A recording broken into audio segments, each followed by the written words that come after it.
There's a darkness that descends without warning. Not the kind you can trace back to a breakup, a loss, a failure. This darkness is different. It comes when everything on paper looks fine, when you should be happy, when there's no logical reason to feel this hollow. And yet, you wake up and the world feels colorless, empty, like you're watching your own life through glass. You're not depressed, you're not broken, you're not going crazy. You're going through the dark night of the soul, and it might be the most important thing that ever happens to you. You've probably never heard that term before, or maybe you have, but you thought it was just poetic language for a bad time. It's not. The dark night of the soul is an ancient spiritual concept, a phase of profound transformation that feels like death, but is actually rebirth.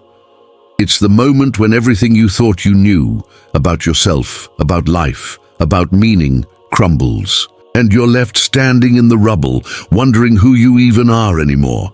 It doesn't make sense. You might have the career, the relationship, the life you worked so hard to build, but suddenly, none of it matters. Nothing brings you joy. Nothing feels real. You look at your achievements and feel nothing. You look at your relationships and feel disconnected. You look in the mirror and don't recognize the person staring back. It's not that you're ungrateful. It's that you've touched something deeper, something that all the external validation in the world can't fill. This is what nobody warns you about on the spiritual path. They tell you about meditation, manifestation, gratitude practices. They show you the highlight reel, the awakening, the bliss, the enlightenment, but they don't tell you about this part. The part where your ego dies, where your old identity dissolves, where you lose your grip on everything you thought defined you. Because this part isn't pretty, it's not Instagram worthy, it's messy and terrifying and lonely, but it's necessary. Let's talk about what's really happening here, because if you're in this space right now, you need to know you're not losing your mind, you're losing your illusions, and that is exactly what's supposed to happen. The term dark night of the soul comes from a 16th century Spanish mystic, Saint John of the Cross. He described it as a spiritual crisis where the soul is purified through suffering, where God, or the universe, or source, whatever you want to call it, withdraws the sense of divine presence so that you stop seeking externally and start looking within. It's the ultimate lesson in surrender, in faith without proof, in trusting when everything inside you is screaming that you're abandoned. But you don't have to be religious to experience this. Carl Jung called it the confrontation with the shadow. The moment when everything you've repressed, denied, hidden away comes rising to the surface, when you can no longer run from the parts of yourself you've been avoiding, when the persona you've built for the world starts to crack, and the real you, raw, unfiltered, unpolished, demands to be seen. In Buddhism, it's called groundlessness, the dissolution of the ego's grip, the recognition that everything you thought was solid, your identity, your beliefs, your sense of self, is actually fluid, impermanent, empty. And that realization is terrifying because the ego has spent your entire life building walls, creating structures, clinging to certainty, and now those walls are collapsing. Here's what it feels like. You wake up one day and your purpose is gone. The thing that used to drive you, excite you, give you direction, it means nothing now. You go through the motions, you show up, but you feel like an actor in your own life, reading lines that don't belong to you anymore. You're disconnected from everyone around you, not because they did anything wrong, but because you can't shake the feeling that nobody understands what you're going through. And maybe you don't even understand it yourself. You question everything, your career, your relationships, your beliefs. The spiritual practices that used to bring you peace now feel empty. You meditate and feel nothing. You pray and hear silence. You read the books, listen to the podcasts, search for answers, and nothing lands. Because this isn't something you can think your way out of. This isn't a problem to solve. It's a death to experience, and it feels like abandonment. Like the universe turned its back on you, like you did something wrong, fell off the path, lost your way. You look around and everyone else seems fine. They're manifesting their dreams, posting about their gratitude, living their purpose. And you're here, in this void, feeling like you're the only one who can't figure it out. But here's what you need to know. You didn't do anything wrong. You're not being punished. You're not broken. You're being dismantled. And dismantling is not destruction, it's renovation. It's the necessary clearing before the rebuilding. Think of a caterpillar. It spins itself into a cocoon, not knowing what comes next. And inside that cocoon, it doesn't just grow wings, it dissolves completely. Its body turns to liquid, to mush. It ceases to be what it was. And in that dark, cramped, lonely space, it has no idea it's becoming a butterfly. It just knows it's dying. That's the dark night. You're in the cocoon, you're in the dissolution, and it feels like the end. But it's the beginning.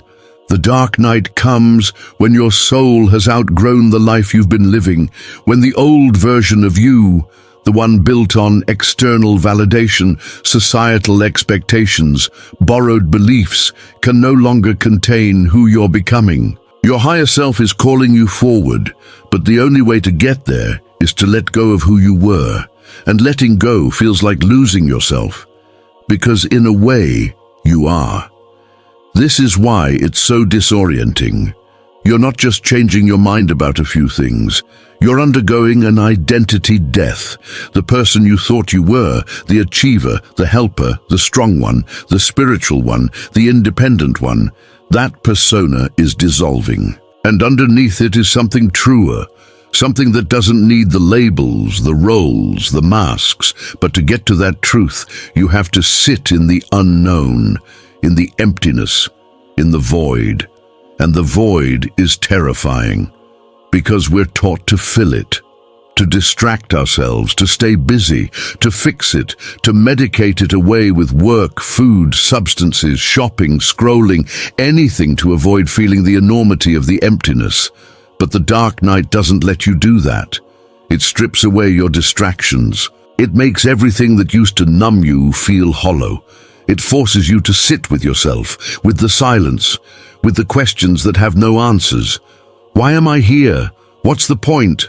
Who am I really? What do I actually want? What do I believe when I strip away everything I was told to believe? These questions don't have easy answers. They're not supposed to. They're meant to crack you open, to break down the walls, to dissolve the certainty. Because certainty is where growth stops. And you're not here to stay the same. You're here to evolve. So what do you do when you're in the dark night? How do you survive when everything feels meaningless? First, you stop fighting it. You stop trying to make it go away. You stop pretending you're fine.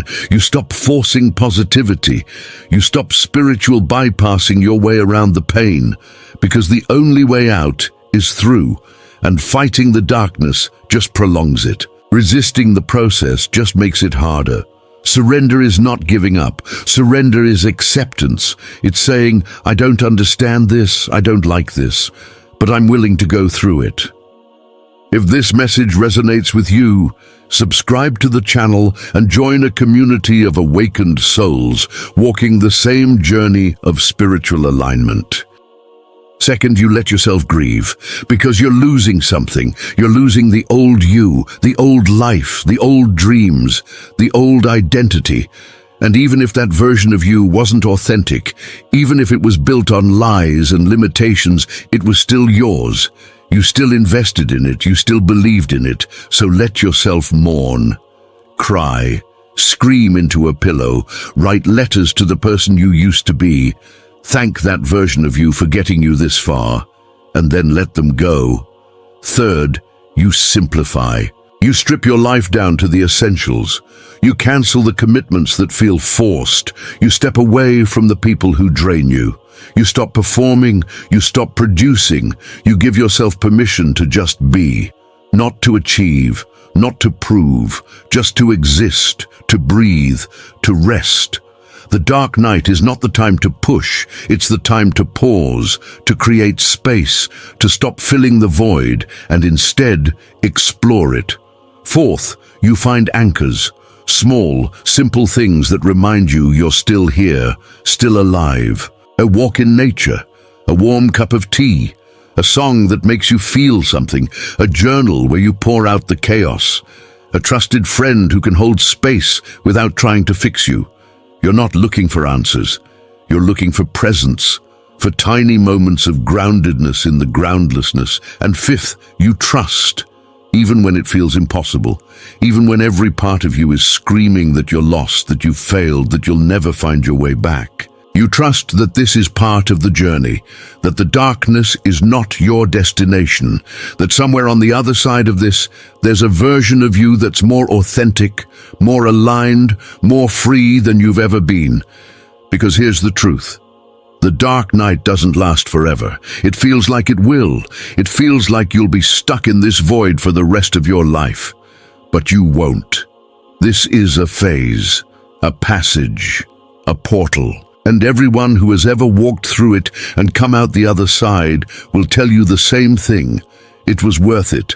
They'll tell you that they found themselves in the darkness, that they discovered a strength they didn't know they had, that they learned to trust life in a way they never could when things were easy, that they let go of who they thought they should be and became who they actually are, that they stopped seeking validation externally and found an unshakable sense of worth within, that they stopped chasing happiness and found peace, that they stopped running from the void and discovered it wasn't empty at all. It was full of possibility. The dark night is an initiation.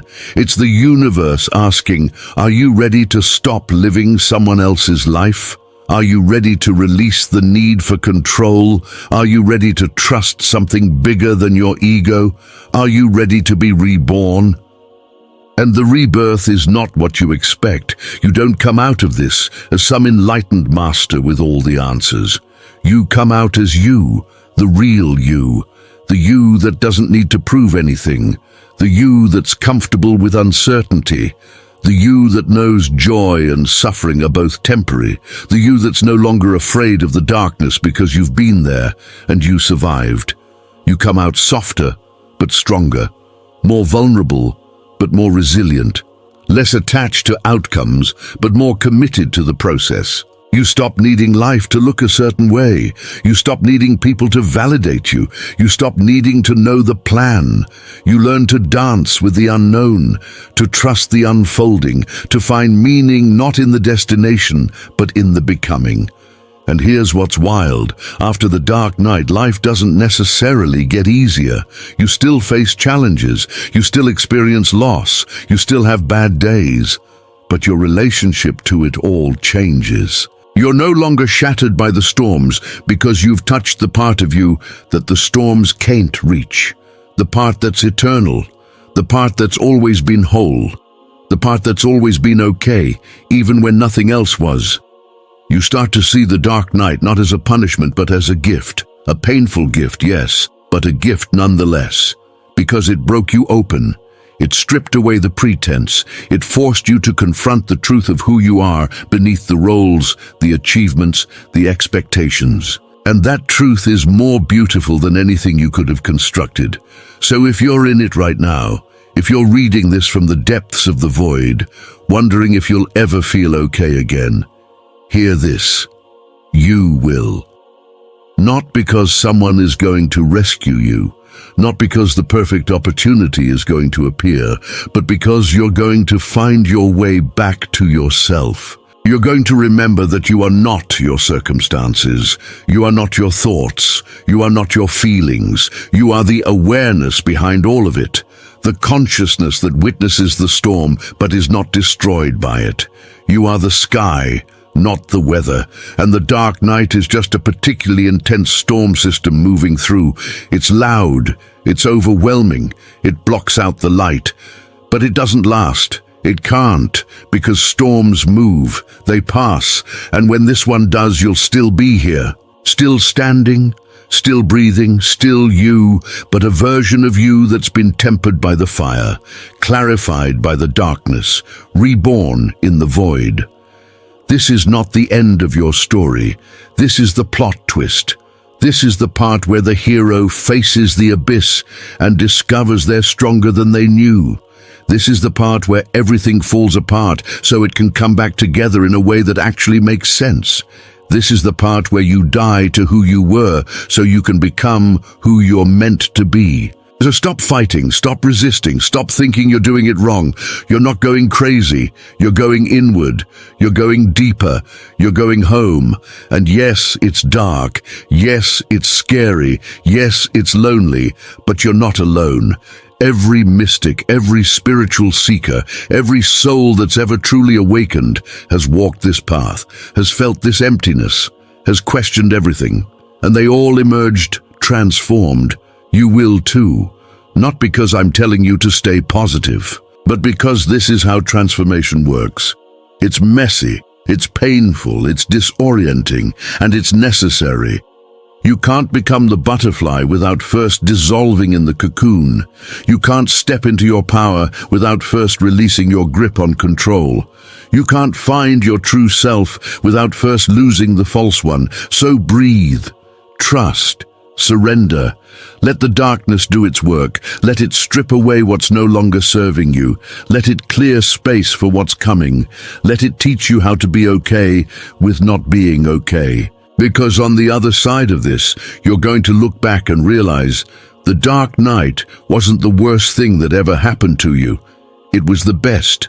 It was the moment you stopped pretending, the moment you stopped performing, the moment you stopped living for everyone else and started living for you, the moment you stopped seeking and started being, the moment you stopped running and started resting, the moment you stopped controlling and started trusting. And that, right there, is freedom. Not the kind you achieve, the kind you surrender into, the kind that was always there, waiting for you to stop long enough to feel it. So if this found you when you needed it most, if these words made you feel a little less alone in the void, don't keep scrolling. Let this be the sign you were looking for. Not that everything is going to be okay, but that you are okay, right now, even in the darkness. Subscribe, not because you need another voice, but because you're ready to remember your own. The one that's been whispering beneath the noise all along. The one that knows exactly what you need to hear. The one that's been waiting for you to come home.